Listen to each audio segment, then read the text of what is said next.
Welcome to Mainland, your local regional television station. I'm Tanya Omar, and some of the stories coming up in today's news: feedback floods into New Zealand Transport Authority, Army in town, New Zealand Music Month.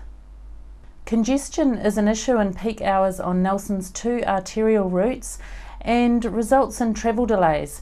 Accessibility is seen as an issue for walking and cycling in Nelson, as the current infrastructure on State Highway 6 Rocks Road is constraining walking and cycling opportunities.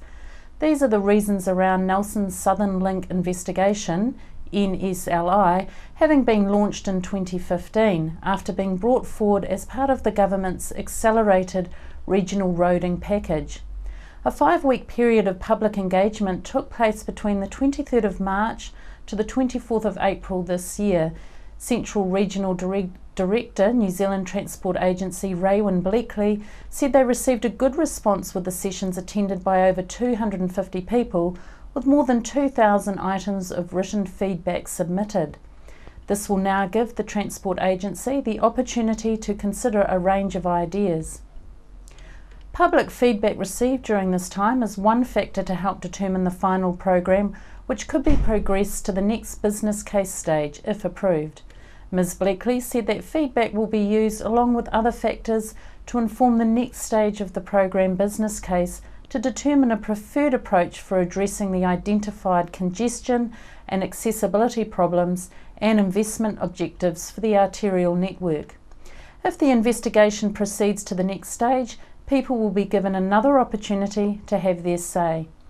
Each phase of the investigation is subject to approvals which determine if it will proceed to the next stage. The second stage in the NSLI is the development of a program business case and is underway now.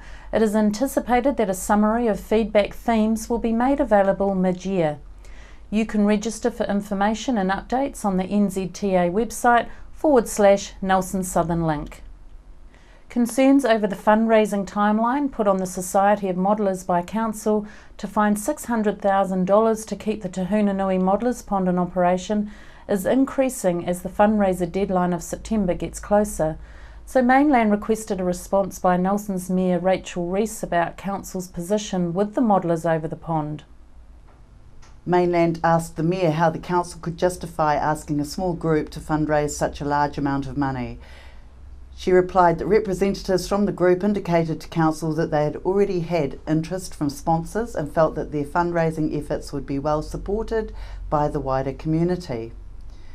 We asked if the Council was listening to the voice of the community, and the Mayor replied yes. In discussions about the Modellers Pond over recent years, community opinion has differed, with many supporting the continued maintenance and others signalling that they don't want further investment.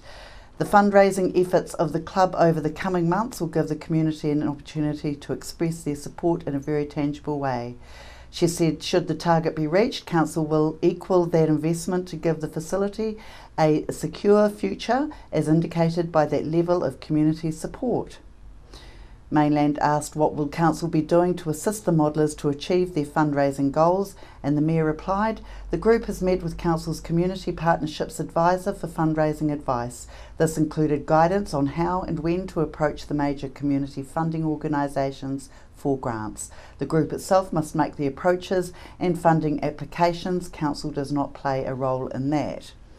The current preferred option is, as per the report adopted by Council on the 24th of March. The key aspects of the proposed modification are as follows: removal of contaminated material, installation of subsurface drainage, installation of a concrete floor to the pond, and aerators to increase oxygenation.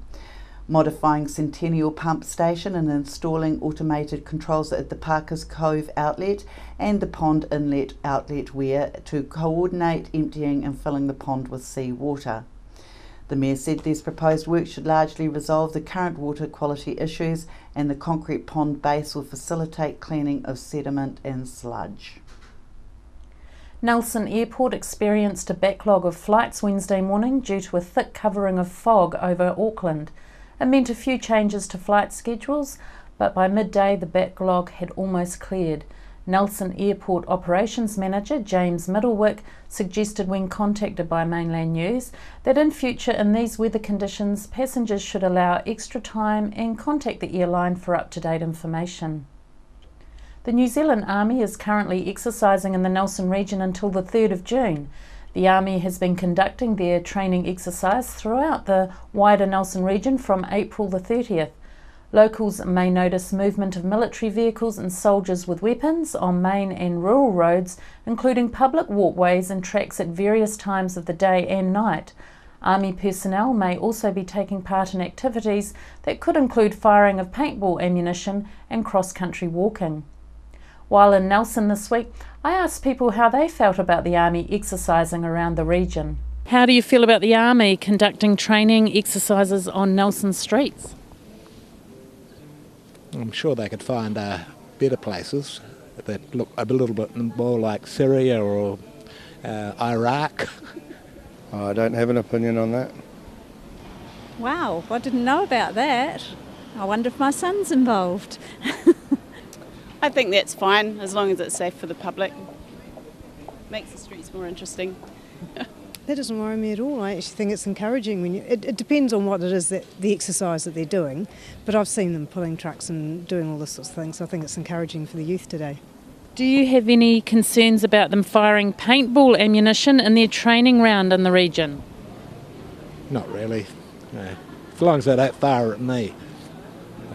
Yes, I would on that one, yeah, just because I don't know how well it comes off. Yeah. It's New Zealand Music Month, and in Nelson we wondered what it meant for locals, so we asked people who their favourite New Zealand artist was and where they went to hear local music. Did you know it's New Zealand Music Month, and who is your favourite New Zealand artist? Well, no, I didn't know it was New Zealand music, but I think probably let's say I like Dave Dobbin and what's that guy? Split Ends, people like that. Yeah. Probably good old Dave Dobbin. I love their music, but I don't know their names. I would have to say I really love Anika Moore. She's just great. Yeah. It's Dave Dobbin. Where do you go to listen to live music in the region? At home. To the parks generally, the outdoor ones. Not at the moment, no. Nerdorf Winery was one place I've been. I love that. Would probably be Trafalgar Park or somewhere like that, yeah. Often the vineyards when they have them in the summer. Chrissy Small caught up with Tasman musician Ali Cook to talk about her successes within the industry. Your new album, which has been out for a little while now, Horseshoe Rodeo Hotel. It's doing really well, and of course we've got New Zealand Music Month, but this is doing really well in Australia. Tell me the reasons around that. Yeah, well, I've done a lot of activity in Australia, played at a lot of festivals, etc. So it's, that's probably had a lot to do with it. And then I work with a good team on the ground over there with Therese McKee at K2 Promotions that I work with. And so I'm just constantly doing radio interviews, like every day. Like today, I've got 3 radio interviews with Australia. So I ring over and then when I'm there, I go and see them. So it's about building relationships, I guess, with the people that play my music. Do you have the same kind of rapport with broadcasters here in New Zealand? Well, there isn't the large community network that there is in Australia. So there's a very large community radio station network over there, huge, hundreds of stations, with specialist shows and lots of country shows, whereas you don't have that here. There is some low-powered stations in New Zealand, and certainly I do get support from them, and one of the commercial broadcasters has a country show once a week, and I do get good support there as well, but it's just not as much as there is in Australia, really. Okay, so what about locally here in Nelson? Who supports your music here? Well, there's probably Fresh FM would be the only station that I would get play on unless I was doing an interview on a commercial station and they had a gap for a play, but that's pretty rare. So it's really more online, you know. I think people are online and they're accessing their music differently now, and that's what it's about, is capturing the online audience as much as anything. For an independent artist like me, I'm looking at new ways to actually access and grow my fan base, and streaming is part of that. So, I mean, who doesn't have Spotify on at a party and put what they want on there? They will find that there's the odd artist not on Spotify, but it's like you can't fight what's happening. It's like them turning around when tapes and EPs went out and going, well, I'm not going on a CD, you know, because I want them to buy an LP. It's you have to move with the times, I think, and you have to be dynamic and look for the changes and move ahead of the changes. That's one of the things that I've looked to do all the way along as an independent artist. Of course, you are working with a great producer, Alan Jansen of How Bizarre fame, and he's worked on both your albums, hasn't he? Yeah, he's been the producer of both That's Horseshoe Radio Hotel, and that's the current album, and also Brand New Day, which was my first album. So I've done 2 albums with him now. Yeah, he's great. He's a great producer. He wrote one of the songs on here, Midnight Cowboys, that went to #1 in Australia in a record-breaking leap. It went from number 39 to #1 on the airplay charts over there, and now my new single is Message in a Cloud, which is quite interesting. With Message in a Cloud, I've brought it much more rootsy, and I actually shot the video here, which I'll give you guys. I shot the video here in the Nelson region. We've actually got it. Oh, have you got it already? Oh, thank you. You're playing it already. Yeah, so I wanted to kind of show the area that I live in. I guess the video before I showed Australia, because I did it up in the Blue Mountains, and this one I wanted to show where I live, and so that was part of the initiative. So that is now the 3rd official single, plus I had a pre-release from that album that went to #5 over there as well. That was before the album was out, so I guess I've had 4 tracks off it that have been in the top 20 charts in Australia, so I'm pretty pleased with that, with 3 more singles to come. Okay, now Ali, we of course a hit in Australia, but are you disappointed with the way your music gets treated here in New Zealand? It's sort of difficult. I mean, it's very much like an old boys club, you know, and I'm not afraid to say it because I'm not part of the old boys club. They pretty much control who gets the awards, who does everything, and if you're not in that clique, you're not in that clique. And I'm not really worried about being in that clique because I think about my music on a global perspective. The internet is global. It's no longer territorial, and I guess that's the thing that a lot of the major record companies, people will know that when they go to look for a YouTube and they find you can't watch that in your country. Well, that's because that act is signed to certain territories and not here, so you're not allowed to view it in New Zealand. But that is not the way the world works anymore, and so the world works on a global perspective. Anybody can look and download my music from anywhere in the world, so I look at it on a global perspective rather than looking at it on a regional perspective, which I think is the difference. What would you like to say to all those upcoming musicians out there that are really trying to find their footing in the industry? Just stay true to who you are and work to who you are, and realise that actually you can do quite a bit yourself. Be prepared to be dynamic yourself. No longer is there the days of I just sit back and do my music and the record company's going to do all that for me. Well, there's only a very, very small percentage of people ever get to sign like that. And when they do, you've actually signed your life away, you know, so you're on a very tiny percentage of what the income is. And right now the streams and downloads, of course, is reducing the income, which is what the whole industry as a whole complains about. So do more yourself, be dynamic, and think of ways to market that are new. That's what I'm constantly looking for, new ways to market. If you can't go out and you can't pull a crowd, pull 3 bands together, and then all 3 of your friends, family and fans will come and you'll have a good night because you've all pulled in people. So work together with other creatives. That would be my #1 step to move forward once you've got your band up and running and you want to get forward, is work together with other creatives. Well, Ali Cook, I believe you've got a deal here for us as well, so let's talk about that. I thought for Mainland viewers actually. So I'm going to give away 6 albums and for Mother's Day, so they're a double set. So what are we going to make them do for that? Perhaps go to the Mainland TV page?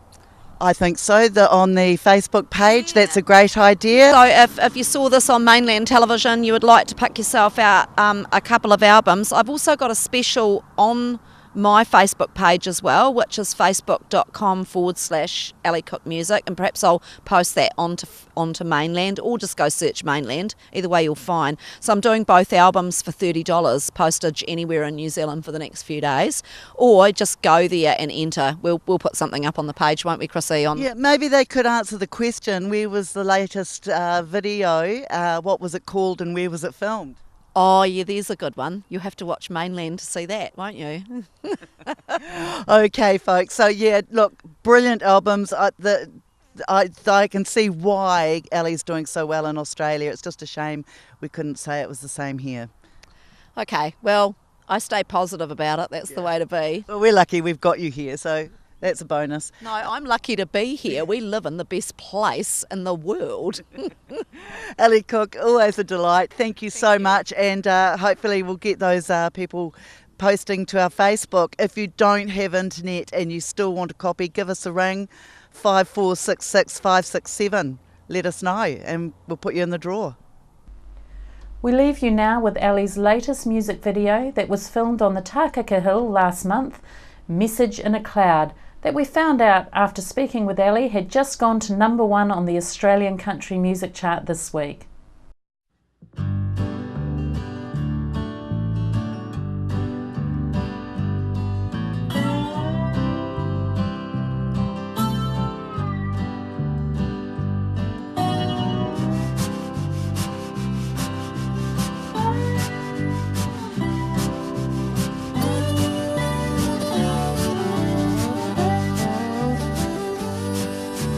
Here comes the rain passing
After the break, we'll bring you the latest weather update and some events and happenings coming up from around the region.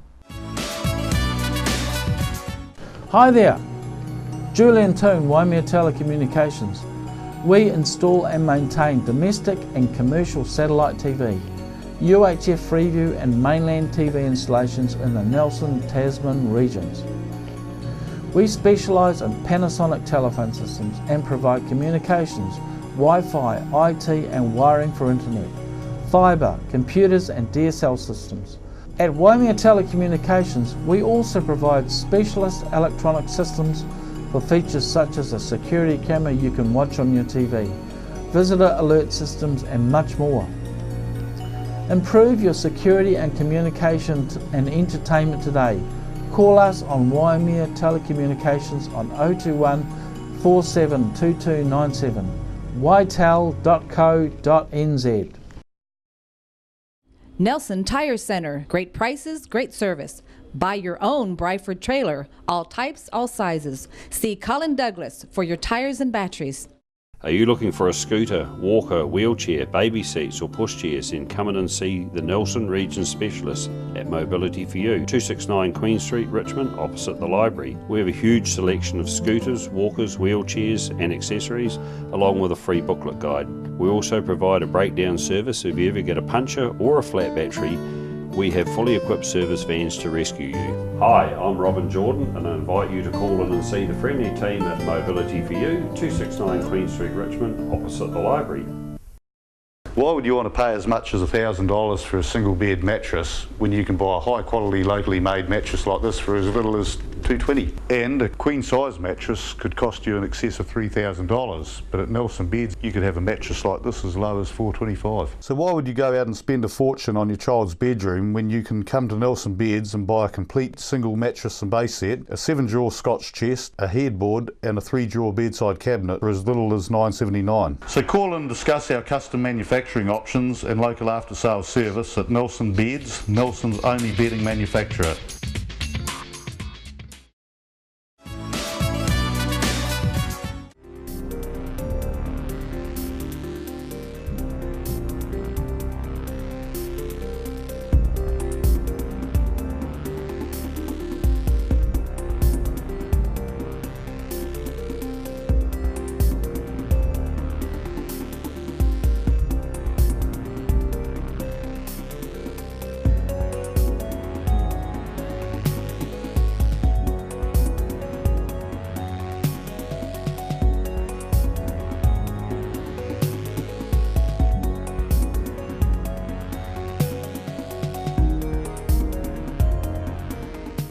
We are in for a treat at Live Poets this month.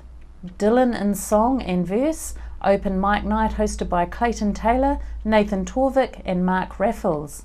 The show is at the Royal Hotel in Nelson on Wednesday the 25th of May and at the Muscle Inn on Thursday the 26th of May. The famous Sherlock Holmes story gets a hilarious makeover in The Hound of Baskervilles, opening Wednesday night this week at the Theatre Royal, and there are still some tickets left to some fringe festival shows, so make sure you get in quick. You can also catch some great free music concerts at the region's libraries, celebrating New Zealand Music Month. Today is International Star Wars Day, and the hashtag May the 4th be with you is starting to trend on social media as the Northern Hemisphere approaches May the 4th as well. Even educators are developing lessons around the theme. Nelson has a definite Star Wars fan base, as was made apparent at the midnight premiere of the latest Star Wars franchise in December, with fans turning up at the late night show in Star Wars attire. We've added some social media postings around the hashtag on our Facebook page for you to enjoy or add your own. May the 4th be with you. On behalf of the team here at Mainland Television News, thank you for joining us, and we'll bring you the latest news and events from around the region again tomorrow. May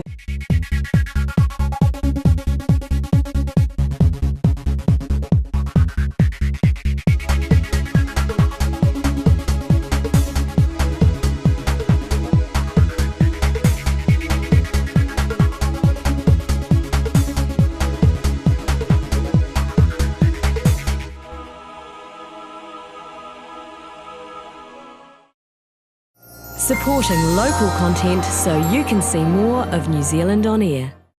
Hi, I'm Paul Mainland and you're watching Ego TV, or something along those lines. We're the team at JCar, right here in Nelson, 120 Hardy Street. Our shop is full of electronic items, including security alarm systems, electronic components, solar and power, electronics, toys,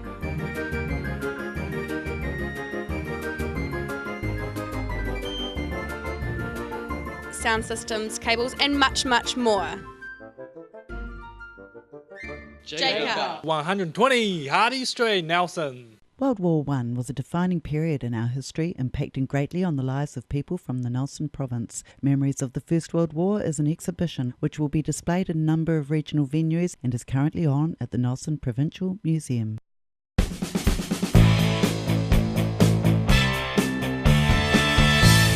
I'm Larry London from VOA Music Mix, bringing you news on the hour from around the world, plus music 24/7, from the latest hits to those classic favorites to jazz on Saturday mornings, plus much, much more. You can contact us by Googling Mainland TV or follow us on Facebook. Cheers from the team at Mainland Radio 1 and VOA Music Mix. You can't touch this. Touch this. Tune into Sunshine Radio, 87.8 and 107.5 FM. Music hits so hard, can't touch this. Christchurch's top 10 holiday park, situated on 5 hectares of beautiful park-like settings. Only 5 kilometres from Christchurch town centre. 10 minutes from Christchurch International Airport, and minutes away from Northlands Mall and all its facilities, including a 24-hour supermarket. And just across the road is a great variety of restaurants to choose from. Christchurch Top 10 Holiday Park has been a family-owned business for over 40 years and a proud member of the Top 10 Holiday Park Group, New Zealand's premier holiday parks chain. Our Top 10 Holiday Park is world-renowned as a family park and provides a wide range of facilities such as a heated swimming pool, bike hire, free barbecues, a jumping pillow, trampolines, a family games and TV room, and wireless internet. Accommodation options cater for a wide variety to suit all needs, from tent and camper van sites to family, luxury and corporate motels. And to make life easy for wary travellers, we even have a drive-through camper van check-in. At our Top 10 Holiday Park, we even provide housing solutions for earthquake-damaged houses and help with insurance approval. Come visit the Christchurch Top 10 Holiday Park, one of New Zealand's premier holiday parks, and experience all that Canterbury and Christchurch have to offer, right on our doorstep. Christchurch's amazing Top 10 Holiday Park. Top experience, always. Meadow Park, located on Cranford Street near the main North Road, Christchurch. Why would you want to pay as much as $1,000 for a single bed mattress when you can buy a high quality locally made mattress like this for as little as $220? And a queen size mattress could cost you in excess of $3,000, but at Nelson Beds you could have a mattress like this as low as $425. So why would you go out and spend a fortune on your child's bedroom when you can come to Nelson Beds and buy a complete single mattress and base set, a 7-drawer Scotch chest, a headboard and a 3-drawer bedside cabinet for as little as $979? So call and discuss our custom manufacturing options and local after sales service at Nelson Beds, Nelson's only bedding manufacturer.